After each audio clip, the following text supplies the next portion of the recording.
Kan ada yang bilang tuh gitar haram. Oh, itu kenapa ya? Gitar haram, drum haram, alat musik semua haram. Hai, balik lagi nih bareng sama aku Feby, tentunya masih di YouTube channel Media Music Indo. Nah, hari ini aku kedatangan salah satu bintang tamu. Dia adalah seorang drummer yang berasal dari Bandung. Langsung aja kali ya kita kenalan. Ini dia, ada Kak Gema. Ya, halo. Apa kabar Kak nih? Alhamdulillah baik. Oke. Baik. Nah, kalau sekarang nih Kak Gema lagi sibuk apa aja nih? Kalau sekarang lagi masa pandemi gini ya tetap kerja aja sih. Kerja. Tetap kerja bisnis sih.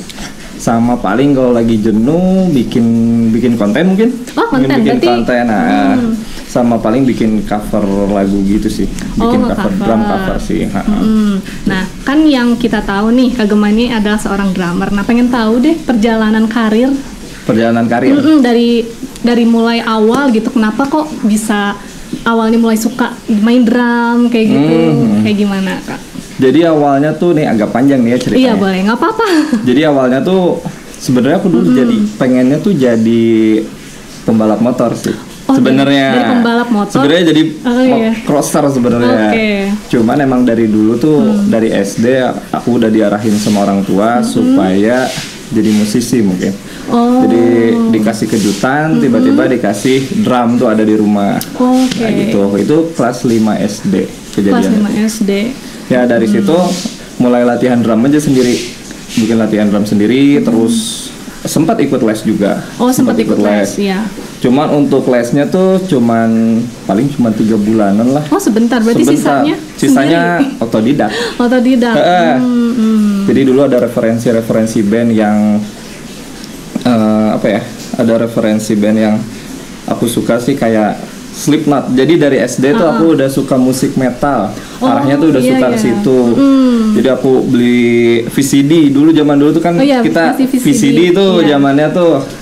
Nah, aku lihat-lihat di situ, terus ada lagi Dream Theater, nemu Dream Theater, terus ya dari situ aja aku belajar otodidak untuk bisa main drum sampai sekarang sih. Sampai sekarang, berarti dari cita-cita ingin jadi pembalap ke jadi drummer jadi diarahin sama orang tua. Iya mungkin.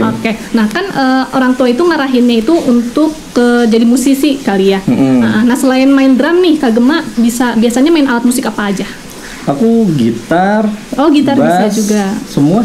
Jadi waktu dulu tuh emang disediain tuh alat tuh di rumah tuh ada studio, ada gitar, ada drum, ada bass, ada keyboard. Jadi semua aku belajar alat musik sih sebenarnya. Berarti multi talented juga ya. Tapi difokusinnya sekarang drum. Difokusinnya drum. Dan aku juga ngambil kuliah juga seni sih. Seni. Aku akhirnya seni musik. Seni musik. Aku ambil kuliahnya seni musik. Jadi lumayan lah ada ilmunya sedikit. Ada ilmunya ya. Berarti memang dari kecil juga sih ya, jadi sampai sekarang. Sekarang nih kalau nggak salah Kak Gema itu ada ininya ya, kayak YouTube channel gitu ya? Ada. Ya kemarin aku baru bikin YouTube channel. Ada aku bikin featuring sama Wiratama. Oh iya, yang Mas Nawe kalau nggak salah ya? Nah iya itu.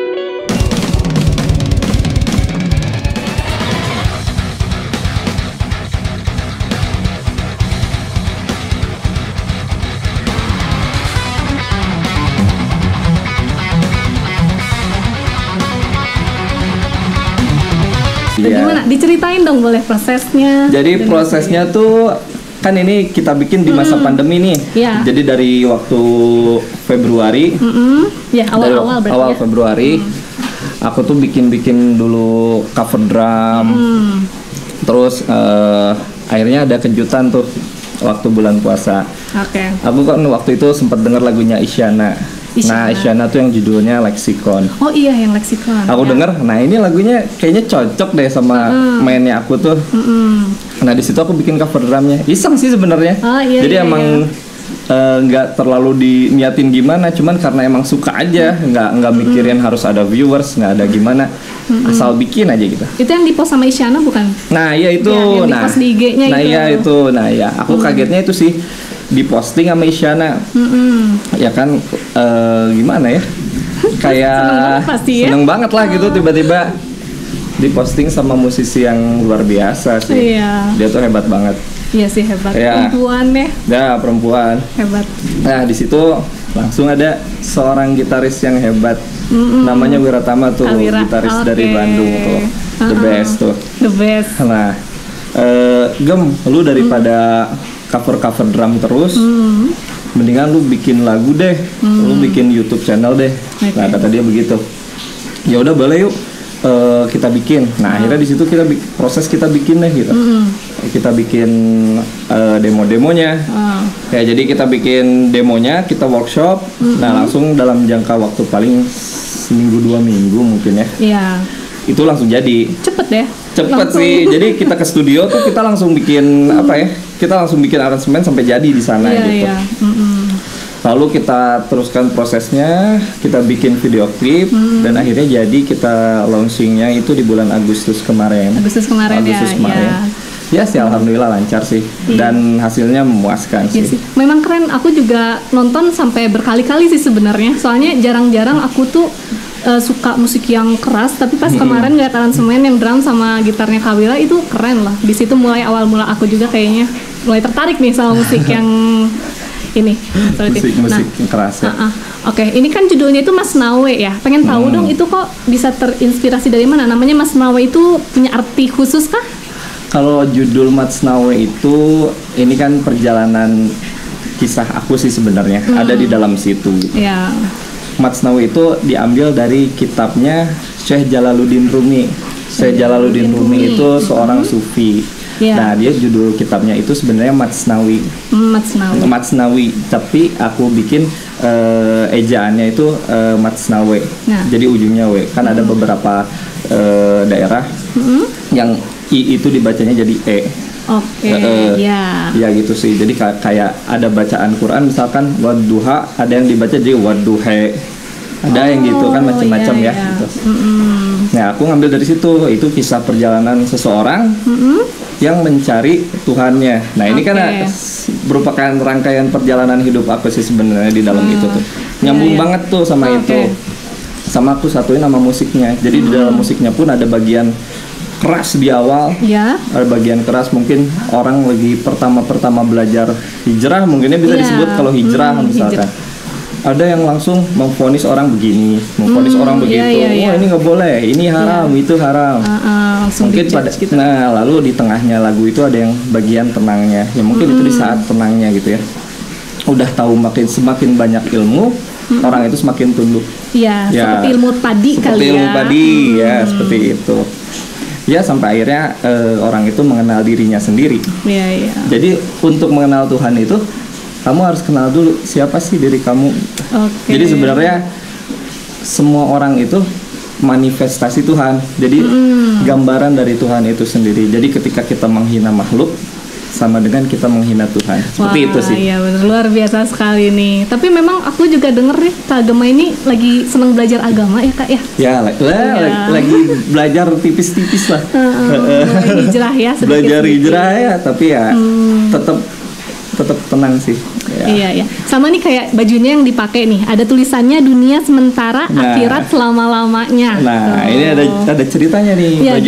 Baju ini pun ada ceritanya. Iya, boleh diceritain. Jadi dunia sementara akhirat selamanya ini kata-kata apa ya? Kata-kata inti dari kehidupan. Nah, ini aku bikin merchandise-nya. Dan ini sebagian daripada dakwah. Kan aku bukan ustadz gitu ya. Aku bukan ustadz, bukan ulama. Jadi gimana pun caranya ya setiap manusia itu yang aku pelajari ya. Setiap kita itu berkewajiban untuk berdakwah. Berdakwah itu kan mengajak, bukan mengajar. Kalau ustadz ulama itu dia mengajar. Tapi kalau kita ini mengajak. Ya kayak misalkan kita ngajak, ayolah, yuk sholat yuk. Nah, itu udah bagian dari dakwah. Ya sama dengan baju-baju ini yang aku bikin, dia itu kata-kata dakwah di dalamnya. Itu sih. Ini yang bisnis yang lagi aku jalanin. Selain jadi drummer nih, Kak Gema juga ada bisnis ya Kak ya? Iya. Bisnis apa tuh Kak kalau boleh tahu? Bisnis clothing sih. Clothing. Gimana clothing, apparel gitu. Ya ini kayak gini sih. Ya, brandnya ini online sih. Untuk sekarang masih online. Bisa kita pesan secara online. Nah, ini brandnya ini DSAS. DSAS itu apa DSAS? Dunia sementara, akhirat selamanya. Okay. Jadi apa ya? Ada pesan-pesannya ya di tiap produknya itu ya? Ya itu bagian daripada dakwah sih, gitu sih. Bagus sih. Jadi kita mengajak untuk berbuat baik ya Kak. Ya kenapa enggak betul. Ya? Oke. Nah Kak Gema nih, ini kan Kak Gema ini musisi. Aku pengen tahu dong pendapatnya Kak Gema tentang musik di Indonesia ini sekarang perkembangannya gimana sih Kak? Kalau musik di Indonesia sekarang ini itu lebih berkomunitas. Kalau boleh lebih berkomunitas. Jadi kalau sekarang itu kan karena emang di TV itu udah jarang ya untuk industri musik sekarang. Orang itu lebih milih apa yang dia suka aja. Misalkan komunitas metal, dia berkumpul hanya dengan yang metal aja gitu. Jadi emang berkotak-kotak, bersegmentasi ya gitu. Tapi untuk meledaknya emang jadi agak susah sih. Nah itu kan mungkin karena bersegmen itu ya Kak ya. Nah, iya. Jadi untuk meledaknya susah. Salah satu yang keren itu yaitu Isyana bisa ngebawa si musik yang bisa dibilang progresif gitu ya, keras, yang leksikon itu dia bisa angkat ke TV gitu. Nah itu kalau buat aku sih dia berjasa sih untuk itu. Jadi dia meningkatkan kualitas daripada musik Indonesia. Iya betul sih, betul. Iya gitu. Iya. Nah Kak Gema tadi kan udah yang dijelasin juga ya, Kak Gema itu sekarang lagi senang belajar dan mendalami agama ya. Nah gimana sih menurut pendapat Kak Gema tentang katanya tuh musik itu haram? Nah itu gimana sih Kak kalau menurut Kakak nih sebagai musisi? Nah bahasan ini sebenarnya cukup sensitif dan banyak ditanyakan oleh teman-teman juga. Jadi saya sebagai orang yang lagi belajar agama, yang saya tahu itu adalah ikhtilaf ulama. Ikhtilaf ulama itu perbedaan pendapat. Jadi perbedaan pendapat ulama itu keduanya benar, nggak bisa disalahkan salah satunya. Mungkin bagi yang berpendapat bahwa musik itu haram, itu tidak disalahkan juga. Jadi emang mungkin mereka tingkat keimanannya itu udah lebih tinggi. Mereka nggak mau terlalaikan sedikit pun oleh musik gitu.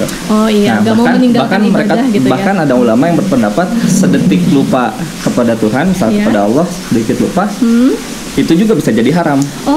Jangan dulu musik, kita baca Quran aja. Misalkan baca Quran kan ibadah. Iya betul. Tapi kalau kita baca Quran di kamar mandi jadi haram. Iya nggak boleh kan ya? Nggak boleh. Jadi kalau kita baca Quran lagi ada sholat Jumat biasanya kan ada dakwahnya, ada apa sih? Ada khutbah Jumat. Nah itu kalau kita lagi khutbah kita dengar, terus kita baca Quran misalkan, nah itu haram, nggak boleh. Nggak boleh. Kita harus denger ya. Dan ada pendapat ulama juga bahwa hukum itu tidak melekat kepada benda. Hukum tidak melekat, nah itu gimana? Kan ada yang bilang tuh gitar haram. Itu kenapa ya? Gitar haram, drum haram, alat musik semua haram. Nah, padahal kayak gini, misalkan pisau kita pakai buat sembelih ayam atau sembelih domba, itu kan jadi halal kan gitu. Tapi kalau kita pakai buat ngebacok orang jadi haram. Nah, jadi sebenarnya tidak melekat kepada benda. Iya. Gitu. Berarti tergantung niatnya juga kali. Nah, dan tergantung niatnya juga. Jadi saya lebih cenderung kepada yang menghalalkan musik. Asal jangan sampai kita membuat musik yang misalkan liriknya mengarahkan kepada pemujaan setan. Itu jelas nggak boleh. Atau mengajak perzinahan. Atau yang lain lah, mungkin yang negatif-negatif di situ. Iya. Nah, cuman saya lebih ngambil yang itu. Nah, ya. Bahkan kalau misalkan kita main musik itu, kalau misalkan kita lagi latihan band, misalkan lagi di studio, terus tiba-tiba azan berkumandang, kita tetap main musik, nah itu yang bisa dibilang haram. Itu yang haram. Jadi pada intinya segala sesuatu pun yang melalaikan kita kepada Tuhan, kepada Allah itu menjadi haram. Maksudnya menjadi nggak boleh lah, tidak baik gitu. Betul. Jadi nggak bisa dipisah-pisah. Kalau saya lebih cenderung ke yang itu sih. Jadi selama tetap bermusik boleh, musik boleh metal. Sholat jangan tinggal. Nah itu. Berarti kita itu harus seimbang antara akhirat sama dunia kali ya. Mungkin bisa dibilang kalau seimbang nggak mungkin. Nggak mungkin kalau juga. Kalau kata saya seimbang nggak mungkin. Gimana itu? Cuman mungkin kita ada yang lebih diutamakan. Nah, kalau prioritas kakak berarti dunia ini keperluan, kalau akhirat ini tujuan. Nah gitu. Mungkin itu sih. Soalnya kalau beriman kayaknya nggak mungkin deh. Kita misalkan bangun 24 jam sehari, terus kita bekerja misalkan 8 jam sehari. Iya. Tapi kita ibadah nggak mungkin kan 8 jam sehari. Iya, ibadah nggak. Misalkan kita baca Quran. Iya. Misalkan kita zikir. Kayaknya orang-orang tertentu saja yang kuat seperti itu gitu. Ya mungkin itu sih. Jadi utamakan, jadikanlah dunia ini keperluan, akhirat ini tujuan. Kayak gitu. Jadi bagus sekali sih, maksudnya kita juga bisa sharing juga ya Kak ya, mengenai ilmu agama nih, supaya kita juga bisa lebih tahu gitu kan ya. Selain dunia musik, kita juga harus tetap mengingat Tuhan juga ya Kak ya. Iya betul. Oke, nih mungkin untuk ngobrol-ngobrol bareng sama Kak Gemanya sampai di sini ya Kak Gema ya. Nah boleh deh dipromoin, Kak Gema ada YouTube channel kan? Nah, namanya YouTube channelnya apa? Boleh deh di subscribe. Oke, jangan lupa di subscribe channel YouTube-nya Gema Manggala. Nah jangan lupa ditonton, di like, ditonton, di subscribe, jangan lupa. Di komen juga. Di komen juga. Oke. Oke, kalau gitu saya Feby. Saya pamit undur diri bersama Kak Gema. Jangan lupa untuk like, comment, and subscribe YouTube Media Music Indo. Kalau gitu, kita pamit. Bye, see you next time.